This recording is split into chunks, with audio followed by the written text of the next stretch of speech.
ಯಾವುದೇ ನೋಟಿಸ್ ನೀಡದೆ ಏಕಾಏಕಿ ಕಟ್ಟಡ ಕೆಡವಲು ಮುಂದಾಗಿದ್ದ ಮಹಾನಗರ ಪಾಲಿಕೆ ಅಧಿಕಾರಿಗಳು.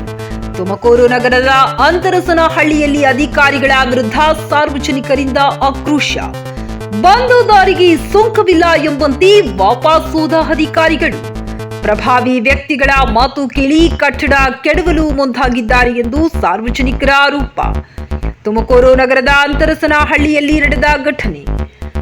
ಸುಮಾರು 35 ವರ್ಷಗಳಿಂದ ಮಹಾನಗರ ಪಾಲಿಕೆಯ ಕಂದಾಯವನ್ನು ಕಟ್ಟಿಕೊಂಡು ಹೋಗುತ್ತಿದ್ದರೂ ಇವರ ಹೆಸರಿಗೆ ಖಾತೆಯಾಗಿದ್ದರೂ ಸಹ ಇದೀಗ ಮಹಾನಗರ ಪಾಲಿಕೆ ಅಧಿಕಾರಿಗಳು ಏಕಾಏಕಿ ಕಟ್ಟಡ ಕೆಡವಲು ಮುಂದಾಗಿದ್ದಾರೆ ಎಂದು ಅಂತರಸನಹಳ್ಳಿಯ ಸಾರ್ವಜನಿಕರು ಆಕ್ರೋಶ ವ್ಯಕ್ತಪಡಿಸಿದ್ದಾರೆ. ಇನ್ನು ಈ ವೇಳೆ ಮಾತನಾಡಿದ ಸಾರ್ವಜನಿಕರು, ಇವರು ಸುಮಾರು 35 ವರ್ಷಗಳಿಂದ ಬಸವರಾಜ್ ಎನ್ನುವರು ಇಲ್ಲಿ ವಾಸಿಸುತ್ತಿದ್ದು ಒಂದು ಚಿಕ್ಕ ಹೋಟೆಲ್ ನಡೆಸಿಕೊಂಡು ಜೀವನ ಸಾಗಿಸುತ್ತಿದ್ದಾರೆ. ಈ ಹಿಂದೆ ಇವರ ಹೆಸರಿಗೆ ಮಹಾನಗರ ಪಾಲಿಕೆಯಲ್ಲಿ ಖಾತೆಯೂ ಆಗಿದ್ದು ಕಂದಾಯವನ್ನು ಕಟ್ಟಿಕೊಂಡು ಹೋಗುತ್ತಿದ್ದಾರೆ.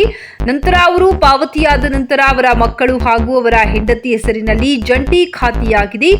ಆದರೆ ಈಗ ಪ್ರಭಾವಿ ವ್ಯಕ್ತಿಗಳ ಮಾತನ್ನು ಕೇಳಿ ಪಾಲಿಕೆ ಅಧಿಕಾರಿಗಳು ಏಕಾಏಕಿ ಕಟ್ಟಡ ಕೆಡವಲು ಮುಂದಾಗಿದ್ದಾರೆ ಎಂದು ಅಧಿಕಾರಿಗಳ ವಿರುದ್ಧ ಆಕ್ರೋಶ ವ್ಯಕ್ತಪಡಿಸಿದರು. ಕಟ್ಟಡದ ಮಾಲೀಕರು ಮಾತನಾಡಿ, ನಾವು ತೀರಾ ಬಡವರಾಗಿದ್ದು ಸುಮಾರು 35 ವರ್ಷಗಳಿಂದ ಇಲ್ಲಿ ವಾಸಿಸುತ್ತಿದ್ದು ಒಂದು ಚಿಕ್ಕ ಹೋಟೆಲ್ ಅನ್ನು ನಡೆಸಿಕೊಂಡು ಹೋಗುತ್ತಿದ್ದೇವೆ.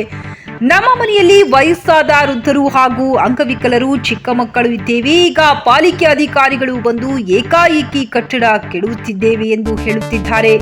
ಏಕಾಏಕಿ ಕಟ್ಟಡವನ್ನು ಕೆಡವಿದರೆ ನಾವು ಎಲ್ಲಿ ಹೋಗುವುದು, ಏನು ಮಾಡುವುದು? ನಮಗೆ ನ್ಯಾಯ ದೊರಕಿಸಿ ಕೊಡಿ ಎಂದು ಅಂಗಲಾಚಿ ಬೇಡಿಕೊಂಡರು. ಪಾಲಿಕೆಯ ಅಧಿಕಾರಿಗಳು ಕೂಡ ನಮಗೆ ಹಿಂಸೆ ಕೊಡುತ್ತಿದ್ದಾರೆ ಎಂದು ಅಧಿಕಾರಿಗಳ ಮೇಲೆ ಆಕ್ರೋಶ ವ್ಯಕ್ತಪಡಿಸಿದರು. ವರದಿ ANP ತುಮಕೂರು. ನಮಸ್ಕಾರ, ನನ್ನ ಹೆಸರು ಪ್ರಸನ್ನ ಕುಮಾರ್ ಅಂತೇಳಿ, ಈ ಭಾಗದ ನಾಗರಿಕ. ಇದು ಮಹಾನಗರ ಪಾಲಿಕೆ ಮಾಡ್ತಾ ಇರ್ತಕ್ಕಂಥ ಒಂದು ದೌರ್ಜನ್ಯದ ಕೆಲಸ. ಇಲ್ಲಿ ಎಂಟೋಲ್ ಕಾಂಪ್ಲೆಕ್ಸ್ನ ಗೇಟ್ ಮುಂಭಾಗದಲ್ಲಿ ಬಸವರಾಜು ಅಂತೇಳ್ಬಿಟ್ಟು 35 ವರ್ಷದಿಂದ ಇಲ್ಲೊಂದು ಹೋಟೆಲನ್ನು ನಡೆಸ್ಕೊಂಡು ಬರ್ತಾಯಿದ್ರು. ಈ ಬಸವರಾಜು ಅವ್ರಿಗೆ ಕಾರ್ಪೊರೇಷನ್ ಕಡೆಯಿಂದ ಈ ಹಿಂದೆ ನಗರಸಭೆ ಕಾಲದಲ್ಲೂ ಸಹಿತ ಇದಕ್ಕೆ ಖಾತೆಯನ್ನು ಮಾಡಿಕೊಟ್ಟಿದ್ದಾರೆ. ಈ ಖಾತೆ ಇಲ್ಲಿದೆ. ಅವರು ಪಾವತಿ ಆದ ನಂತರ ಅವ್ರ ಮಕ್ಕಳು, ಅವ್ರ ಹೆಂಡತಿ ಮತ್ತು ಅವ್ರ ಮಕ್ಕಳಿಗೆ ಜಂಟಿ ಖಾತೆಯನ್ನು ಕಾರ್ಪೊರೇಷನ್ನವರೇ 2001ರಲ್ಲೇ ಮಾಡಿಕೊಟ್ಟಿದ್ದಾರೆ. ಈಗ 32 ವರ್ಷದಿಂದನೂ ಸಹಿತ ಮುನ್ಸಿಪಲ್ಗೆ ಕಂದಾಯ ಕಟ್ಕೊಂಡು ಇವ್ರು ಜೀವನ ಮಾಡ್ಕೊಂಡು ಬರ್ತಿದ್ದಾರೆ. ಇಲ್ಲಿ KSSIDC ಕಾಂಪೌಂಡ್ ಒಳಗಡೆ ಇರ್ತಕ್ಕಂಥ ರಾಜಗೋಪಾಲ್ ರೆಡ್ಡಿ ಅವರ ಹೆಂಡತಿ ಹೆಸರಲ್ಲಿರ್ತಕ್ಕಂಥ ಒಂದು ಘಟಕ, ಅದಕ್ಕೆ ಓಡಾಡೋದಕ್ಕೆ ಮೇನ್ ಗೇಟ್ ಇದೆ, ಓಡಾಡೋದಕ್ಕೆ ಏನು ತೊಂದರೆ ಇಲ್ಲ. ಆದರೆ ಒಂದು KSSIDC ಕಾಂಪೌಂಡನ್ನು, ಸರ್ಕಾರಿ ಕಾಂಪೌಂಡನ್ನು ಒಡೆದು ಅದನ್ನು ಸರ್ಕಾರಿ ಜಾಗದ ಒಂದು ದುರುಪಯೋಗ ಪಡಿಸ್ಕೊಂಡು ಅವರೇ ಅಫೆನ್ಸ್ ಮಾಡಿ ಇಲ್ಲಿ ಏನು ಜೀವನ ಮಾಡ್ತಾ ಇದ್ದಾರೆ, ಪಾಪ ಬಡವರಿಗೆ ಅನ್ಯಾಯ ಮಾಡ್ತಾ ಇದ್ದಾರೆ. ಈ ಏನು ರಾಜಗೋಪಾಲ್ ರೆಡ್ಡಿ ಅಂತಿದ್ದಾರಲ್ಲ, ಈತ ರಿಯಲ್ ಎಸ್ಟೇಟ್ ದಂಧೆ ಮಾಡ್ತಾ ಇರ್ತಕ್ಕಂಥ ಒಬ್ಬ ವ್ಯಕ್ತಿ. ಈತನಿಗೆ 4-5 ಸೈಟು ಇದೇ ಇಂಡಸ್ಟ್ರಿಯಲ್ ಏರಿಯಾದಲ್ಲಿದೆ. ಈತ ಏನು ಮಾಡ್ತಾನೆ ಅಂತೇಳಿದ್ರೆ, ಇಂಡಸ್ಟ್ರಿಯಲ್ ಸೈಟನ್ನು ಅಲಾಟ್ ಮಾಡಿಸ್ಕೊಳ್ತಾನೆ, ಇಲ್ಲೊಂದು ಬಿಲ್ಡಿಂಗ್ ಕಟ್ತಾನೆ, ಬೇರೆಯವ್ರಿಗೆ ಬಾಡಿಗೆ ಕೊಟ್ಬಿಟ್ಟು ಇವನು ಬಾಡಿಗೆನ ಎಂಜಾಯ್ ಮಾಡ್ತಾನೆ.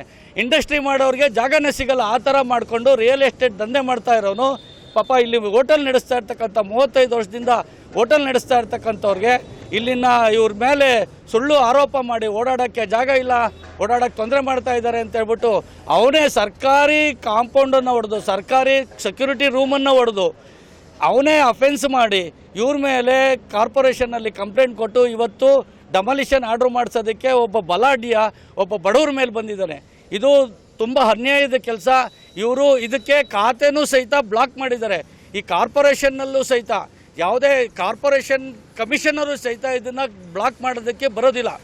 ಇಂಥ ಸಮಯದಲ್ಲಿ ಇವನು ಒಂದು ತನ್ನ ಇದನ್ನು ಪ್ರಭಾವವನ್ನು ಬಳಸಿ ಬಡವರ ಮೇಲೆ ಖಾತೆಯನ್ನು ಬ್ಲಾಕ್ ಮಾಡಿಸಿ ಇವತ್ತು ಇದನ್ನು ಡೆಮಾಲಿಷನ್ಗೆ ಬಂದಿದ್ದಾರೆ. ಈ ಅಂತಸ್ನಹಳ್ಳಿ ಭಾಗದ ಎಲ್ಲ ನಾಗರಿಕರು ಇದನ್ನು ಅಪೋಸ್ ಮಾಡ್ತಾ ಇದ್ದಾರೆ. ಯಾಕೆ ಅಂತ ಹೇಳಿದ್ರೆ, ಈ ಅಂತಸ್ನಹಳ್ಳಿ ಎಂಟೋಲ್ ಕಾಂಪ್ಲೆಕ್ಸಲ್ಲಿ ಇರ್ತಕ್ಕಂಥ ಎಲ್ಲ ಘಟಕಗಳಿಗೆ, ಕಾರ್ಮಿಕರಿಗೆ 35 ವರ್ಷದಿಂದ ಇವರು ಅನ್ನ ಹಾಕ್ಕೊಂಡು ಬಂದಿದ್ದಾರೆ, ಊಟ ಕೊಟ್ಕೊಂಡು ಬಂದಿದ್ದಾರೆ. ಅಂಥ ಒಂದು ಸಣ್ಣ ಹೋಟೆಲನ್ನು ಕಂದಾಯ ಇರ್ತಕ್ಕಂಥ PID ನಂಬರ್ ಇರ್ತಕ್ಕಂಥ ಒಂದು ಜಾಗವನ್ನು ನಾವು ಕಾರ್ಪೊರೇಷನ್ದು ಅನ್ಆಥರೈಸ್ ಆಗಿ ಕಟ್ಕೊಂಡಿದ್ದೀರಾ ಅಂತೇಳಿ ಡೆಮಾಲಿಷನ್ ಮಾಡೋಕ್ಕೆ ಬಂದಿದ್ದಾರೆ. ದಯವಿಟ್ಟು ನಾನು ಸಂಬಂಧಪಟ್ಟಂಥ ಅಧಿಕಾರಿಗಳಿರ್ಬೋದು, ಕಮಿಷನರ್ ಇರ್ಬೋದು, ಕೈ ಮುಗಿದು ಕೇಳ್ಕೊಳ್ತೀನಿ, ತುಮಕೂರು ನಗರದಲ್ಲಿ ಇಂಥದ್ದು ಎಕರೆಗಟ್ಟಲೆ ಸರ್ಕಾರಿ ಜಾಗಗಳಿದ್ದಾವೆ. ದಯವಿಟ್ಟು ಅಲ್ಲಿ ನೀವು ತಮ್ಮ ಅಧಿಕಾರವನ್ನು ಬಳಸಿ ಸರ್ಕಾರಿ ಜಾಗವನ್ನು ಉಳಿಸಿ. ಈ ಒಂದು ಖಾತೆ ಇರ್ತಕ್ಕಂಥ ವ್ಯಕ್ತಿ ಮೇಲೆ ಬಂದು ದೌರ್ಜನ್ಯ ಮಾಡಬೇಡಿ. ಅಲ್ಲಿ ಏನು ಅಲ್ಲಿ ಹಿಂದಗಡೆ ಸರ್ಕಾರಿ ಜಾಗ, ಸರ್ಕಾರಿ ಕಾಂಪೌಂಡ್ ಹೊಡೆದು ಈ ಬಡವ್ರ ಮೇಲೆ ಕಂಪ್ಲೇಂಟ್ ಕೊಟ್ಟು ಏನು ಮಾಡ್ತಾ ಇದ್ದಾನೆ, ಅದರ ವಿರುದ್ಧ ನೀವು ಸೈಟ್ ವಿಸಿಟ್ ಮಾಡಿ ತನಿಖೆ ಮಾಡಿ ಅವನ ಮೇಲೆ ಕ್ರಮ ಕೈಗೊಳ್ಳಬೇಕು. ಇವ್ರಿಗೆ ದಯವಿಟ್ಟು ಜೀವನ ಮಾಡೋದಕ್ಕೆ ಅವಕಾಶ ಮಾಡಿಕೊಡ್ಬೇಕು. ಯಾಕೆ ಅಂತ ಹೇಳಿದ್ರೆ ಅವ್ರ ತಂದೆ ತೀರೋದಂಥ ನಂತರದಲ್ಲಿ ಸೋಮಶೇಖರ್ ಅವರು, ಅವರ ವಯಸ್ಸಾದಂಥ ತಾಯಿ, ಮತ್ತು ಕಣ್ಣು ಮತ್ತು ಮಾತಾಡೋಕ್ಕೂ ಬರ್ತಾ ಇರ್ತಕ್ಕಂಥ ಮೂಗ, ಅವರ ತಂಗಿ ಗಂಡ ತೀರೋಗಿರ್ತಕ್ಕಂಥ ಅವ್ರನ್ನ ತಂಗಿ ಮತ್ತು ಹೆಂಡತಿ ಇಬ್ಬರು ಹೆಣ್ಮಕ್ಳನ್ನು ಸಾಕ್ಕೊಂಡು ಈ ಸಣ್ಣ ಒಂದು ಹೋಟೆಲಲ್ಲಿ ಜೀವನ ಮಾಡ್ತಾ ಇದ್ದಾರೆ. ದಯವಿಟ್ಟು ಇದನ್ನು ಗಮನ ಇಟ್ಕೋಬೇಕು. ಕಾರ್ಪೊರೇಷನ್ ಅಧಿಕಾರಿಗಳು ಏನು 32 ವರ್ಷದಿಂದ ಇವ್ರು ಖಾತೆ ಕಟ್ಕೊಂಡ್ಬರ್ತಾ ಇದ್ದಾರೆ, ಅವ್ರಿಗೆ ಹಕ್ಕುಪತ್ರವನ್ನು ಕೊಟ್ಟು ಇಂಥ ಸಣ್ಣ ಜನಗಳಿಗೆ ಸಪೋರ್ಟ್ ಮಾಡಬೇಕು ಅಂತೇಳಿ ನಾನು ಈ ವಾಹಿನಿ ಮುಖಾಂತರ ವಿನಂತಿಯನ್ನು ಮಾಡ್ಕೊಳ್ತಾ ಇದ್ದೀನಿ. ನಾನು 35 ವರ್ಷ 40 ವರ್ಷದಿಂದ ನಾವು ಇಲ್ಲೇ ಜೀವನ ಮಾಡ್ತಿರೋದು. ನಮ್ಮ ತಂದೆ ತೀರೋದ್ಮೇಲೆ ಅವ್ರು ಏನೇ ಕೊಟ್ಟಿದ್ರು ನಮ್ಮ ಡಾಕ್ಯುಮೆಂಟ್ಸ್ ಮಡ್ಕೊಂಡಿದ್ದೀನಿ. ಅದೇ ಕಾಯಕ್ಕೆ ಬಂದು ನಾವು ಸಾರ್ವಜನಿಕ ಯಾರು ತೊಂದರೆ ಕೊಡ್ತಾ ಇಲ್ಲ. ಸಾರ್ವಜನಿಕರಿಂದ ಯಾವುದು ಆಹ್ಲಾದವೂ ಇಲ್ಲ. ಅವರು ಮುನ್ಸಿಪಲಲ್ಲಿ ಇವ್ರು ಬಂದು ಸುಮ್ಮನೆ ನಮಗೆ ತೊಂದರೆ ಕೊಡ್ತಾ ಇದ್ದಾರೆ. ಬಂದು ಏಕಾಏಕಿ ನೋಟಿಸ್ ಕೊಡ್ತಾರೆ, ಬಂದು ದಮನಿಷ್ ಆರ್ಡರ್ ಬಂದಿದ್ದಾರೆ. ಈ ಥರ ನಮಗೆ ನೋವು ಕೊಡ್ತಾ ಇದ್ದಾರೆ. ನೀವೇನು ಹೇಳಿ ನೀವೆಲ್ಲ ಅದಕ್ಕೆ ಸಹಕಾರ ಕೊಡಬೇಕು ಅಂತ ನಾನು ಕೇಳ್ಕೊತೀನಿ. ನೋಟಿಸ್ ಕೊಟ್ಟಿಲ್ಲ ಸರ್. ನಮ್ಮ ಬಂದು ಹೇಳ್ತಾರೆ ಡಮನಿಷ್ ಆರ್ಡರ್ ಈಗ ನೋಟಿಸ್ ಕೊಡ್ತಾ ಇದ್ದೀವಿ ಅಂತ ಅಂತಾರೆ. ಒಂದು ಆಯ್ತರ. ಆಮೇಲೆ ನಮಗೆ ಪ್ರತಿ ಕಮಿಷನ್ ಹೋದಾಗೆಲ್ಲ ನಮಗೆ ಬಂದು ಕಮಿಷನ್ ಬಂದಾಗೆಲ್ಲ ಒಬ್ಬರು ಕಮಿಷನ್ ಬಂದು ನಮ್ಮ ಪ್ರಾಣ ಹೇಳ್ತಾರೆ. ಇದೇ ಥರ ತೊಂದರೆ ಕೊಡ್ತಾ ಇರ್ತಾರೆ. ಈಗ